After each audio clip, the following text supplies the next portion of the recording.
Coming up on this episode of the Elite Recruiter Podcast. Why should women think about making that move? Because I think it's a crying shame that only 20% of recruitment businesses are started by women. If you had the chance to go have a cup of coffee with yourself at the very beginning of your recruiting career, what advice would you give yourself?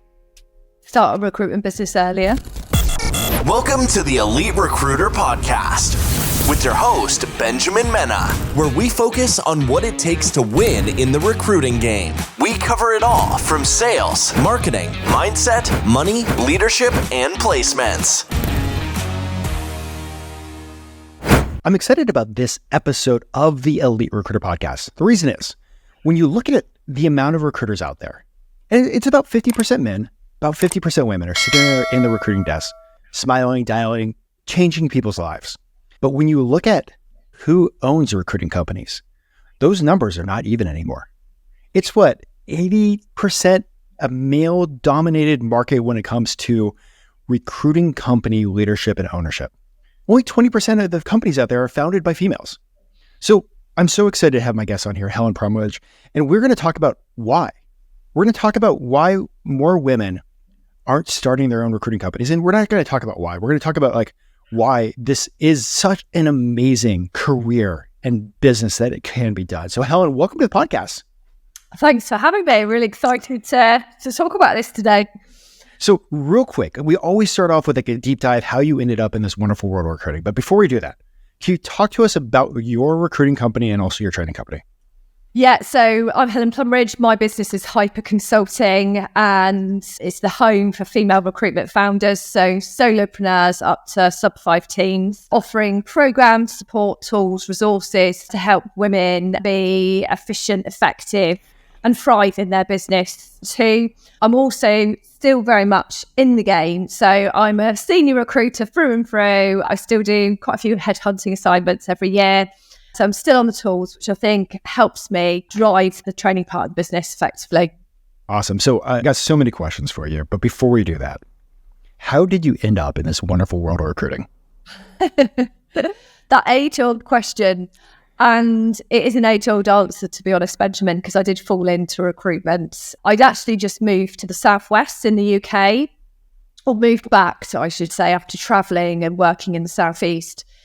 And I literally walked up and down the high street, fell into a recruitment company, and they said, do you want to go and temp in a bank or do you want to temp in our office? And so I pretty much bit their hand off to work in the office because I was quite intrigued about the industry. I'd heard about working in recruitment, and I'd had a taste for sales. I'd worked for the Virgin Group here in the UK, and I got a bit of a taste for sales and how that could add to your earnings. And I knew recruitment was commission on top of your basic salary. So I temped for about 6 weeks, and lo and behold, I didn't realise, but the manager had a different plan for me, and someone left, within those 6 weeks on the perm desk, and she said, do you want the job?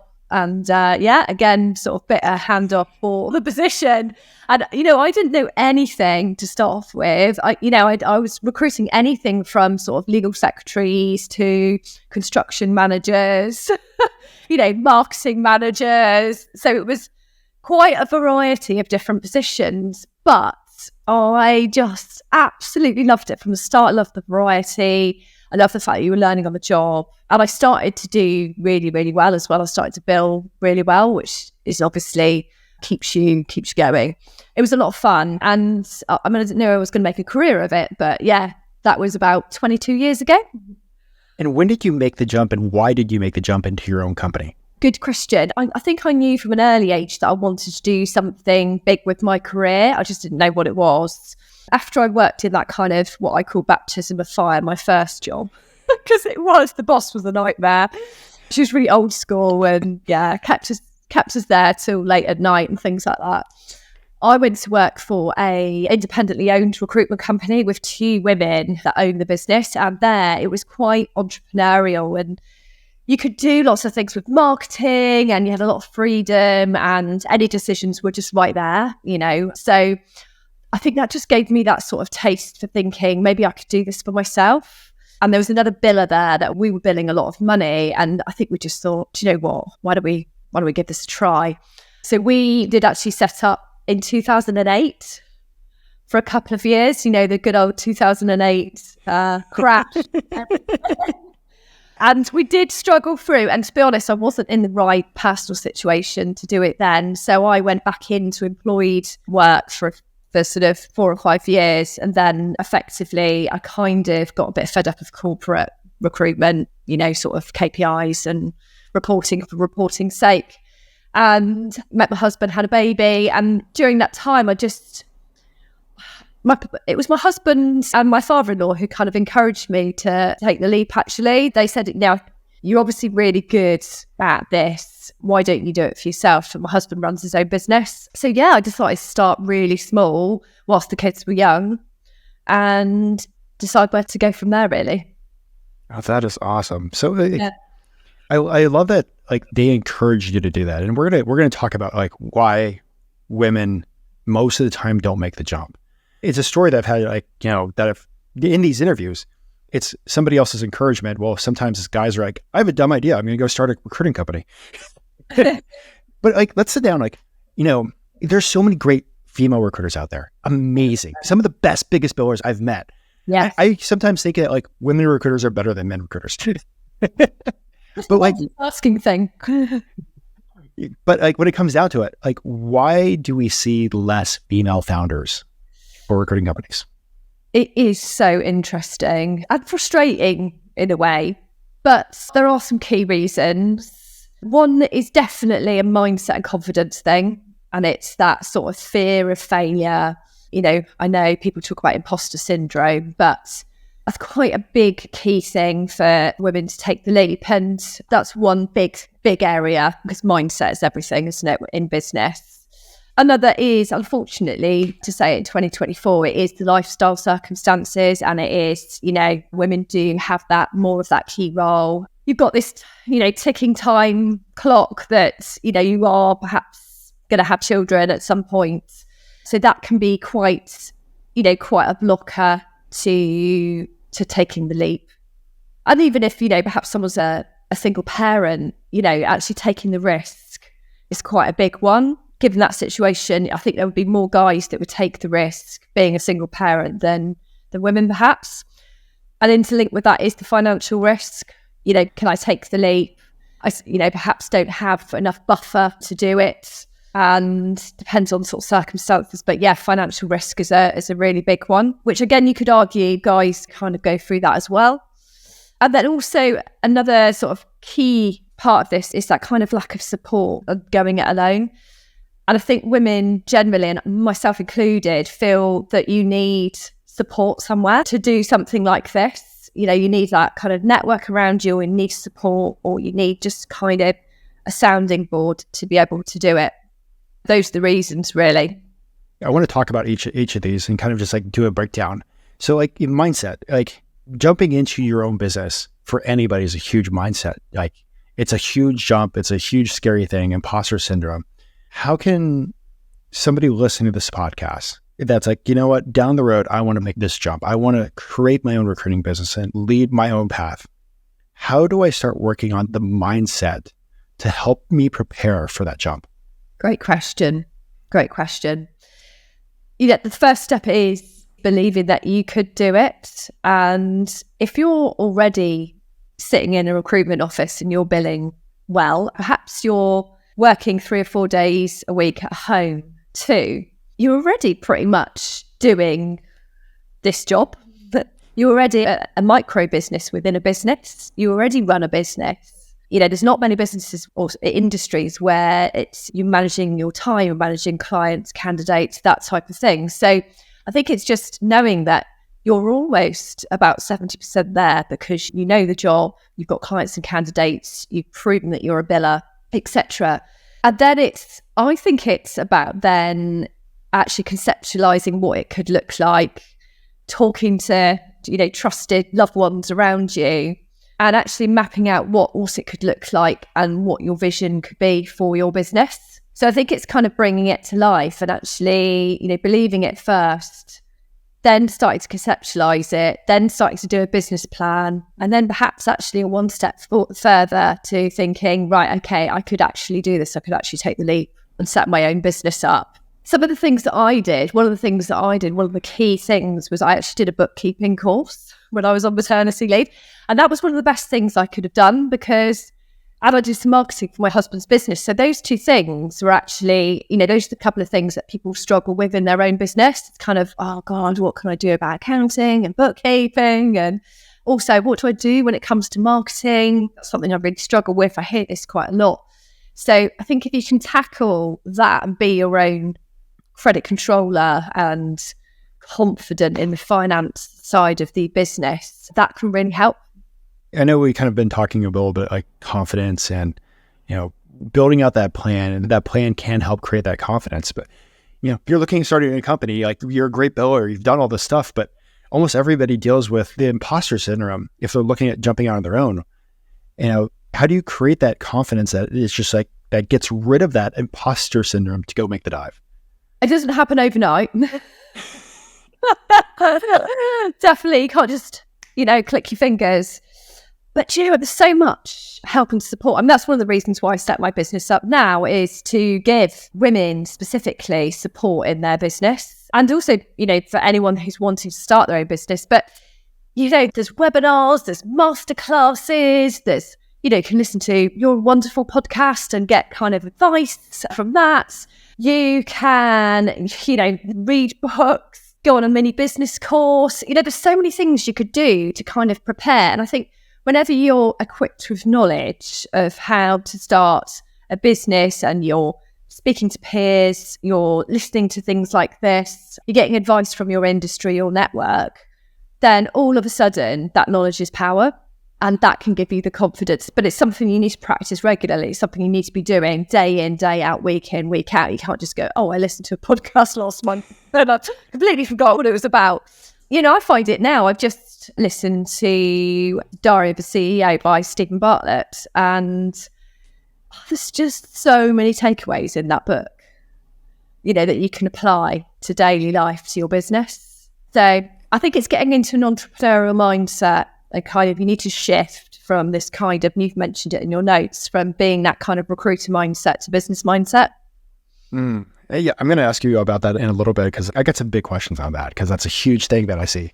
But jumping over to like the money, making that jump can be potentially a huge financial commitment or scary financially, but at the same time, a huge reward. How can somebody start prepping financially if they want to make that jump? Yeah, very good question. And it's quite a key question for everyone wanting to start a business. There are so many different ways to do it. Speaking personally, I did it where I had a very small wage for my husband's business, doing his bookkeeping. And I was lucky enough that he could, support me in the early days. And I had a recruitment fee quite early on that was able to sort of pay, top up the rest. But, whether it's savings, support from your family, you could go down the sort of loan front, but really you don't want to look at having, too much debt in your business before you start. But you do want to think about that first 6 months and having this kind of buffer for your salary and your costs. You can keep your costs really, really low to start off with. I would argue that you don't necessarily need a website to start off with. You can do that 6 months to a year down the line once you've started, because LinkedIn tends to be the platform where everyone visits, isn't it? So I think you can keep it low. I think the main consideration is just making sure you're paying yourself. There's angel investment, there's options out there for new businesses. If you're doing well on your commission, then why not start putting that away and start back all your costs for 6 months to a year, as a household. Look at that. What does that look like? And then once you're in the business, that's kind of those early days, and just, get your strategies right in terms of how you're going to pitch and how you're going to price. Because again, if you work on a retained model, you can get paid up front for work. And that's how I work. I get paid up front for retained work. With this third business that I started last November, I very quickly got a retained campaign on board, and that was money in the bank straight away. That meant that for the first 6 months, I didn't have to worry about it. So it's not just the kind of preloading, it's also how you set your strategy when you start your recruitment business too. So we've talked about some of the fears, and we've talked about like the things stopping people from doing it. We've talked about kind of like answering the questions to that, but you're super passionate about the space. You're super passionate about women making that jump. Why should women think about making that move? Because I think it's a crying shame that only 20% of recruitment businesses are started by women, and so much talent, like you mentioned earlier, Benjamin, in terms of, some of the best billers can be, are women. And therefore, I think there's just that opportunity to make impact. It's easier than ever to start a business. Lots of, the figures for women starting businesses generally is going up every single year. So now is your time to start a business and reap the rewards for it as well. And actually, it's the kind of fear of, actually doing it, that anticipation. But once you've started and once you've done that first 6 months to a year, it just feels like business as usual, because you're doing what you've always done. You've now got all the other considerations of running a business behind it, but it's a really simplistic business. If you're just a solopreneur, it's actually really easy. All joking aside, it is quite, because you're just managing your clients and your candidates and yourself. So, it can be a lot easier than what you think. I think people build it up in their heads to be this big thing. But I also get the kind of risk averseness as well. And I understand that it takes a while to kind of have that risk resilience in business. I think it takes probably like a good year or two before you kind of think, well, actually, I don't have any issues with having to create money every month to pay myself. And I think you can forget that if you've started a business ages ago. You can forget what those early days are like. I've certainly forgotten, I was talking to someone I used to work with only yesterday, and, it's just that fear of what if I don't bill in the first 6 months or first year? What am I going to do if that happens? And that can actually stop progress, and it can stop the confidence in those early days. Yeah, no, absolutely. Well, and one of the things I want to do with you is walk through actually getting started. We've decided to make this jump. We decided to, start our own business. We just, like here in the US, filled out the LLC or, rebranded our LinkedIn page. And if, sitting down at the beginning of the day, I'm like, okay, what do I do next? So I had made the jump. How do you go get your first 3 paying clients? So, your own network is the key here. Hopefully you would have built a really good, and we're just talking about LinkedIn here. And I know it's easy just to say everything happens on LinkedIn, but if you're in recruitment, it kind of does. But there's so much low-hanging fruit in your network. And believe it or not, a lot of people want to see you do well. So the fact that you've launched a new business, people will want to help you. And the more you can kind of sing and dance about, I've started a new business, in messaging, all of your contacts. Obviously, if you've got restrictive covenants, you've got to be careful. But a lot of people like new and exciting. So it's kind of, making that pitch that, I've started. And hopefully, if you've decided to actually decide on a niche as well, that's even better, because you can be really targeted about who you're contacting. If you're doing finance, you can go for your life in terms of contacting CFOs, finance directors, but you'd be surprised how many people will want to see you do well. I very strongly believe in starting with really great candidates as well. And of course, that's probably easier to leverage in terms of securing yourself some really good candidates to start off with, and then actually, marketing them out to your network. So, if you make concerted effort and you're doing this day in, day out, when you first start with all the gusto and enthusiasm that you could possibly muster, then it's not going to be long before you start picking up some business. And you want to just be thinking in your head, as long as I've made my first hire or leveraged my first campaign in the first 3 months, and it looks like I'm going to start billing, then actually, it's small wins to start off with. Mm-hmm. And yeah, that's my main. I don't want to make it any more complicated than that, really. You've just got to go at it. I think that's the thing that also gets like everybody that's like just starting off their own recruiting business. There's so many things that you could be doing. I had a call with somebody that like about a year ago that just made the jump. They're like, I've tried making the jump 2 times before and I just did it again. And I was like, all right, so what do you focus on? He's like, well, I've been building on my website. I'm like, you've been a top biller at every company you've been to. Like, how'd you become a top biller? He's like, well, I did this. And he's like, I was like, have you done that this week? And he's like, no. And I'm like, stop working on the website and go do this, and this. Those three things are the most important things that you need to do. It's funny, isn't it? Because I think all of a sudden you go into business mode, or what you think it's just all these things, people get absorbed into something like that. Yeah. I mean, we all do. It's like the excitement of getting started. But, I got a few more questions on getting started, because you've done a great job when it comes to marketing. And I know you've talked in other places about building decks. And decks, I feel like probably stand, at least here in the US, like not too many people are using them. What is a deck to a client, and how can you easily build one? Well, it is easy to build one. And, you've got AI, you've got ChatGPT these days to help you, because you can template it up, but you can put all your keywording in and just, keep improving it until it sounds great. But really, you just want 4 or 5 slides that you want to present to your client. So it's something visual. It's a PDF. There's some great sites that you can create this on and make it look, pretty.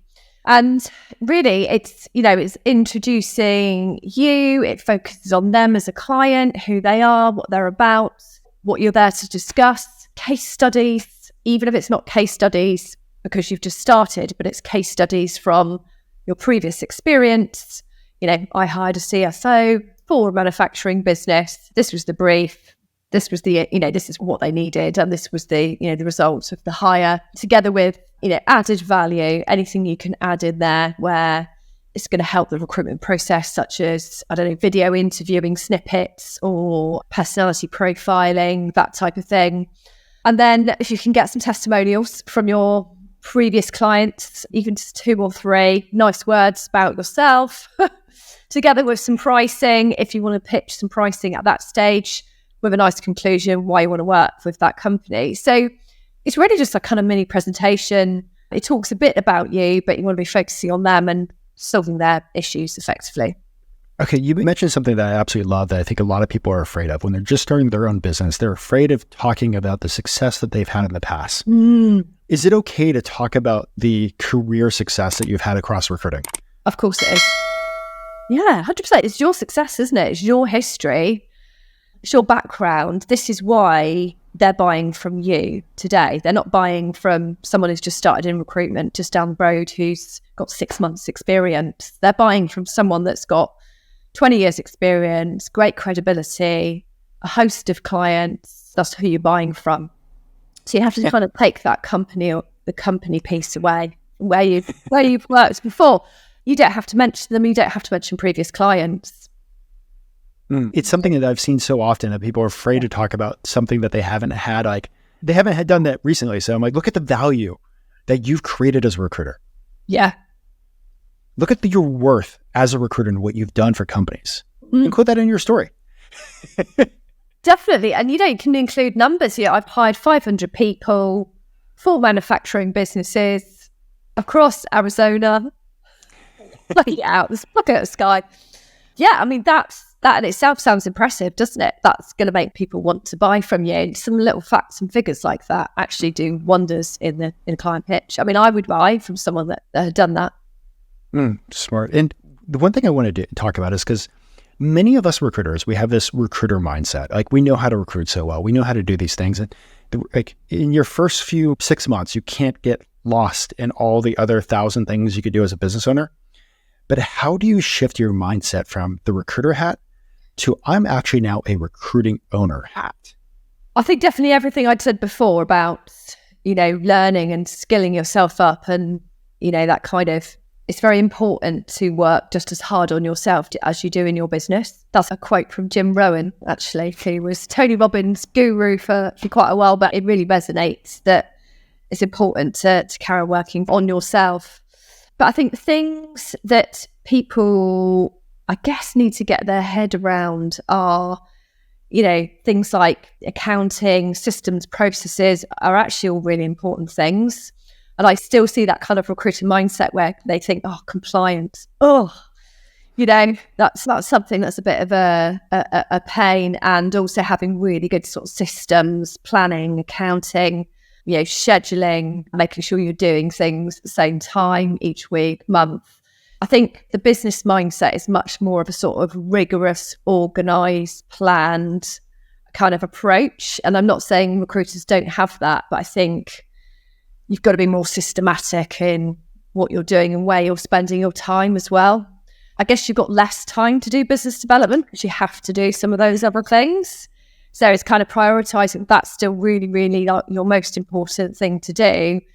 And you've got to try and fit in everything else around it. So I think it's just got kind of more of a grown-up approach, and knowing that you've got to do these things and take them seriously and make a good plan for implementing them in your business.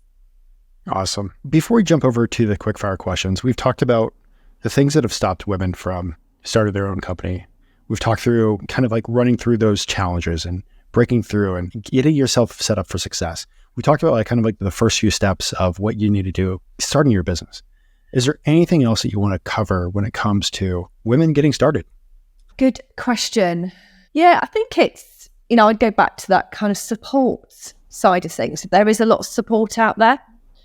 And I think that is one of the massive things that does hold women back. So, you've got a peer group, you've got a network, there's companies out there that can support you on your journey.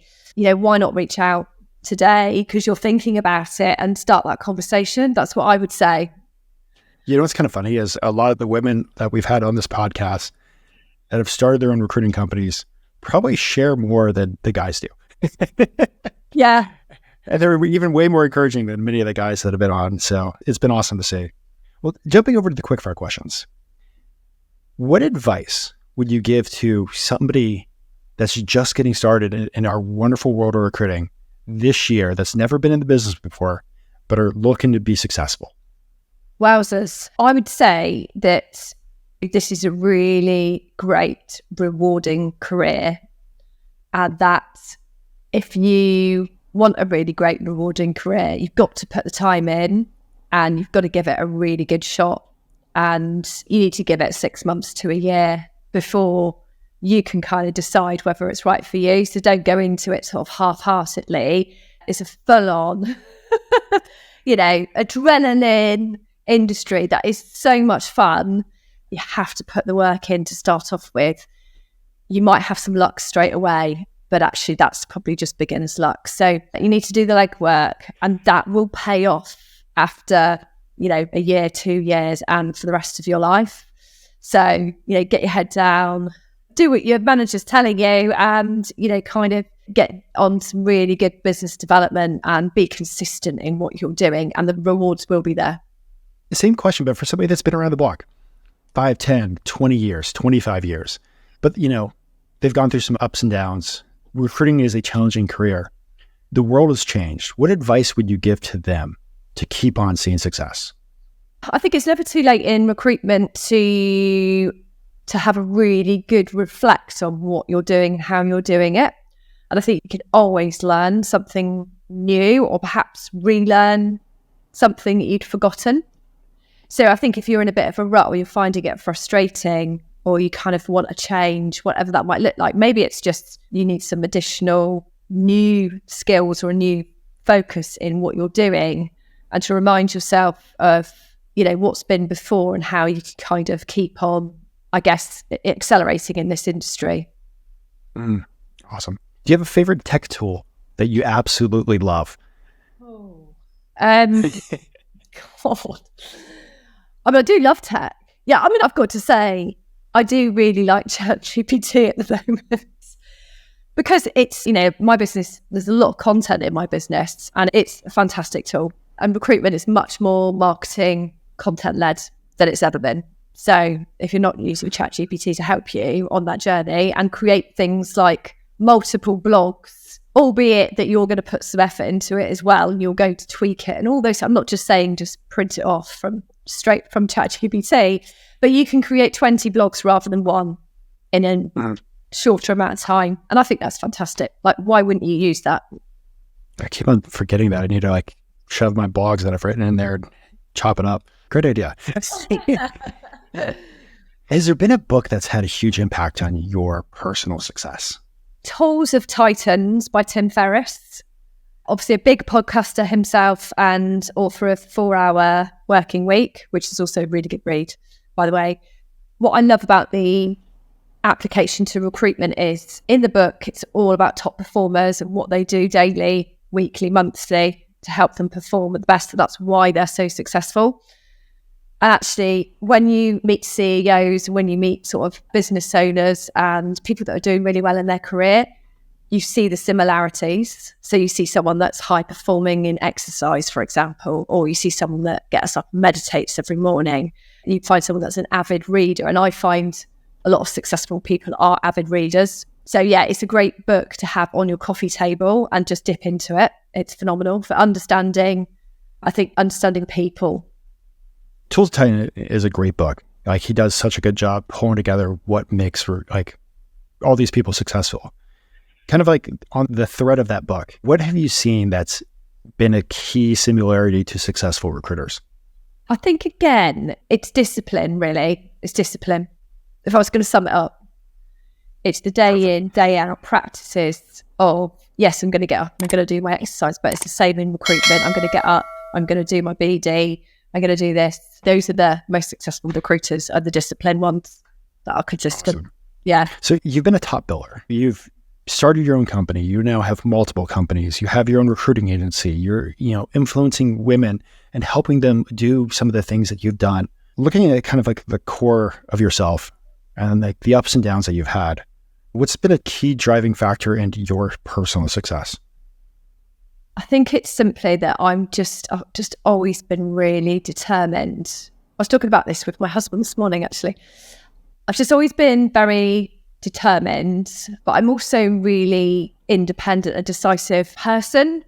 So I think that's been the key to having business success, because I don't feel, although I do reach out to peer group and might ask my husband a few questions, I kind of don't need too much validation to kind of just crack on, because I've got my why and I've got my focus. And once I've got that, I'm just very determined to make a success of it and make it work. I'm very passionate about it as well. It's really hard. It's a really hard question to answer that, Benjamin. That's the fun of this podcast. Yeah. Introspection. On the same line, like, successful businesses, you actually have an incredible partner.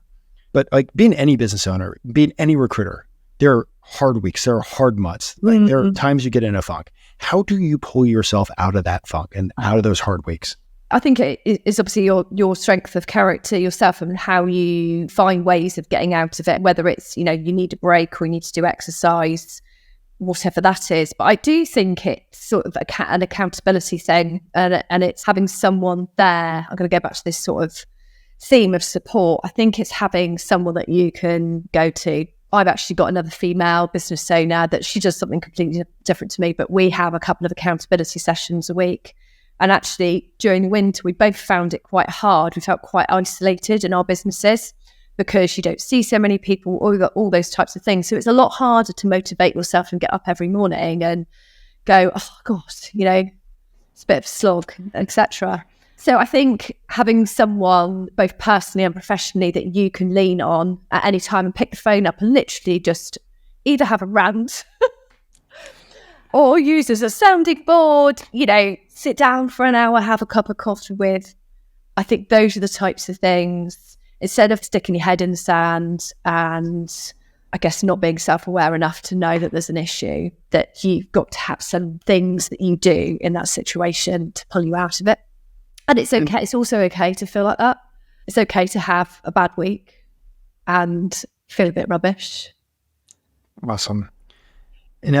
Many women, the household kind of falls on them. Like, just looking at stats, looking at the facts of, at least here in America. Mm-hmm. How do you balance running a recruiting business and also a family? Are you talking generally? Generally. I mean, if you want to go personal too, but like, we'll go general. Like, this is like a general question.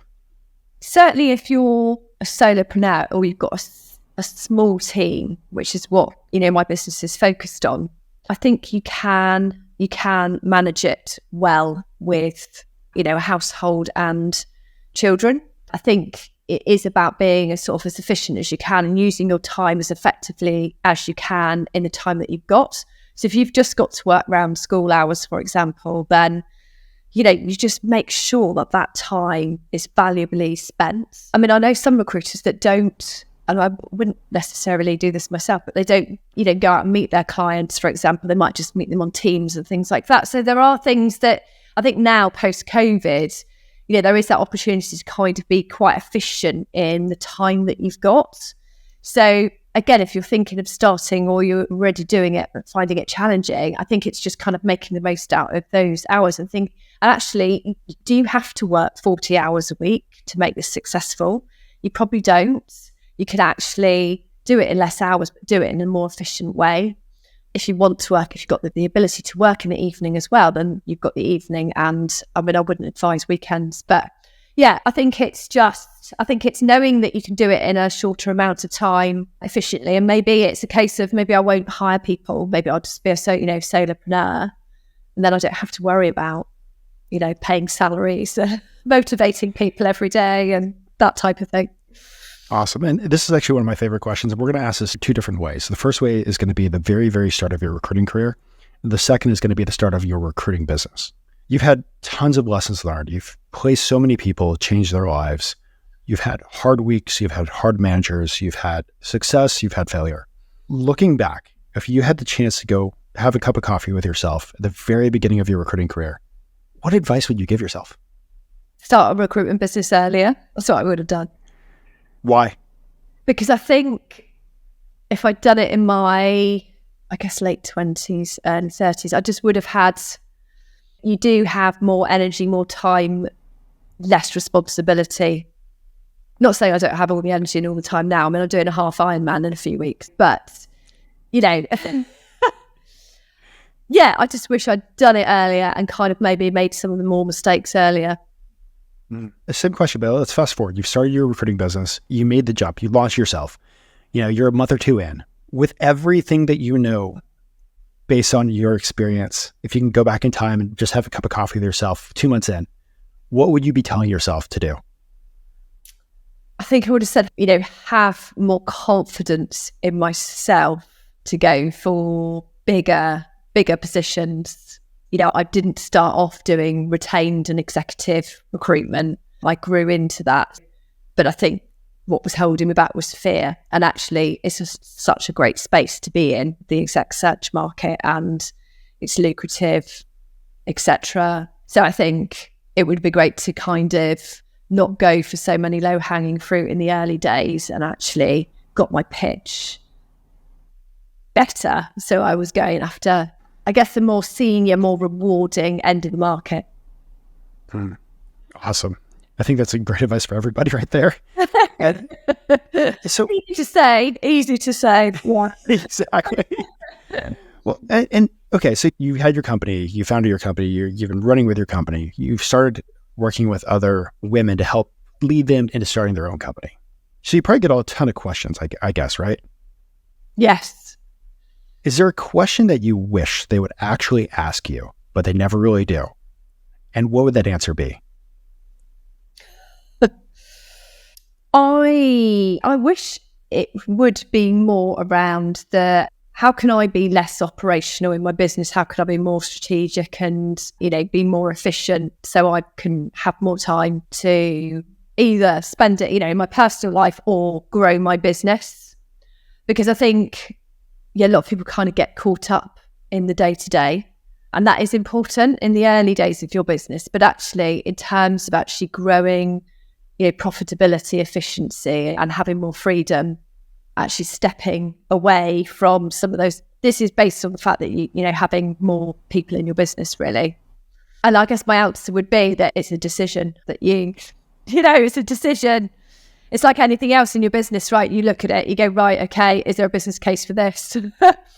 Should I really do this? What would be the benefits of me doing it? Could I earn more money? When could I implement this? And what could it look like over the next year, 2 years, 3 years? I love it. I absolutely love that. So, I'm so glad that you got to come on and share.